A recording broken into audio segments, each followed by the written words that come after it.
ನಮಸ್ಕಾರ ಸ್ನೇಹಿತರೆ. ಪಕ್ಕದ 11 ಕುಂಟೆ ಜಾಗ ಮಾರಾಟ ಬಂದಿದೆ. ಇದೇ ಜಾಗ ನೋಡಿ, ಊರ ಪಕ್ಕದ್ದೇ ಜಾಗ, ಅಂದರೆ ಮನೆ ಪಕ್ಕದ್ದೇ ಜಾಗ. ಸೇಫ್ಟಿ ಪರ್ಪಸ್ ಚೆನ್ನಾಗಿದೆ. ಇದು ಹಲ್ಗೂರು ಹತ್ರ ಇರುವಂಥ ಪ್ರಾಪರ್ಟಿ. ಹಲ್ಗೂರಿಂದ ಒಂದು 2 ಕಿಲೋಮೀಟ್ರ್ ಆಗ್ತದೆ. ಇದಕ್ಕೆ ಮೆಟ್ಲಿಂಗ್ ರೋಡ್ ಇದೆ ನೋಡಿ, ಇದೇ ಮೆಟ್ಲಿಂಗ್ ರೋಡು. ಮನೆ ಪಕ್ಕಕ್ಕಂಟ ಕಾಂಕ್ರೀಟ್ ರೋಡ್ ಇದೆ. ಕಾಂಕ್ರೀಟ್ ರೋಡಿಂದ ಪಕ್ಕದ್ದೇ ಜಾಗ ಇದು. ಮನೆ ಮಾಡಿಕೊಂಡು ಚಿಕ್ಕ ಫಾರ್ಮ್ ಹೌಸ್ ಮಾಡ್ಕೊಂಡು ಇರೋಕ್ಕೆ ಸುವ್ಯವಸ್ಥೆ ಆದಂಥ ಜಾಗ ಇದು. 11 ಕುಂಟೆ ಏರಿಯಾ. ಒಂದು ಬೋರ್ವೆಲ್ ಇದೆ, ಅದು ಮೋಟ್ರ್ ಹಾಕಬೇಕು.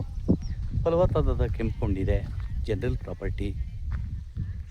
ಸುತ್ತ ವ್ಯವಸಾಯ ಮಾಡ್ತಾಯಿದ್ದಾರೆ ನೋಡಿ. ಪಕ್ಕದಲ್ಲಿ ಮನೆ ಕೂಡ ಇದೆ ನೋಡಿ.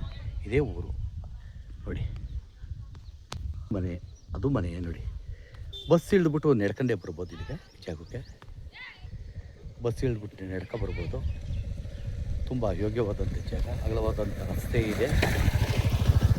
ರೋಡ್ಗೆ ಇದು ಒಂದು 140 ಅಡಿಯ ಉದ್ದ ಇದೆ. 11 ಕುಂಟೆ ಇದೆ. ಸಮದಟ್ಟಾದಂಥ ಭೂಮಿ, ಜನರಲ್ ಪ್ರಾಪರ್ಟಿ.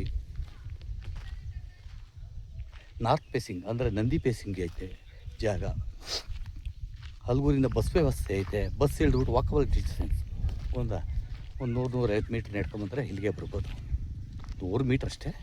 ತುಂಬ ಚೆನ್ನಾಗಿದೆ ಜಾಗ. ಇಲ್ಲಿ ಹದ್ಬಸ್ತಾಗಿ ಕಲ್ಲು ಕೂಡ ಹಾಕಿದ್ದಾರೆ. ವಾಟ್ರ್ ಏರಿಯಾ ಇದು ಬೆಂಗಳೂರು ಬನಶಂಕರಿಯಿಂದ ಈ ಜಾಗಕ್ಕೆ ಒಂದು 72-73 ಕಿಲೋಮೀಟ್ರ್ ನೋಡಿ. ಬೋರ್ ಹಾಕಿದ್ದಾರೆ ಇಲ್ಲೇ ಪಕ್ಕದಲ್ಲೇ. ನೀರಿದೆ, ತುಂಬ ಚೆನ್ನಾಗಿದೆ ನೀರು ನೋಡಿ. ಸಮದಟ್ಟಾಗಿದೆ. ಫಾರ್ಮ್ ಮಾಡ್ಕೋಕ್ಕೆ ಸುವ್ಯವಸ್ಥೆ ಆದ ಜಾಗ. ಇವರು ಒಂದು ಕುಂಟೆಗೆ 2,40,000 ಹೇಳಿದರೆ ಕೂತ್ಕೊಂಡ್ರೆ ನೆಗೋಷಿಯಬಲ್ ಆಗ್ತದೆ. ಹೆಚ್ಚಿನ ಮಾಹಿತಿಗೆ SL ಪ್ರಾಪರ್ಟಿ ಸಂಪರ್ಕಿಸ್ಬೋದು. ನಮಸ್ಕಾರ. ಪಕ್ಕದಲ್ಲೇ ಪವರ್ ಕನೆಕ್ಷನು ಇದೆ ನೋಡಿ. ಪಕ್ಕದಲ್ಲೇ ಕರೆಂಟ್ ಇದೆ. 24 ಗಂಟೆ ಕರೆಂಟ್ ಇದೆ. ನೆಲ್ಲಿ ನೀರು ವ್ಯವಸ್ಥೆ ಇದೆ. ಎಲ್ಲ ವ್ಯವಸ್ಥೆ ಇರುವಂಥ ಜಾಗ. ಮಾರಾಟಕ್ಕೆ ಎಲ್ಲಿ ಬೇವಿದೆ ಪ್ರಾಪರ್ಟಿ. SL ಪ್ರಾಪರ್ಟಿ ಸಂಪರ್ಕಿಸ್ಬೋದು. ನಮಸ್ಕಾರ.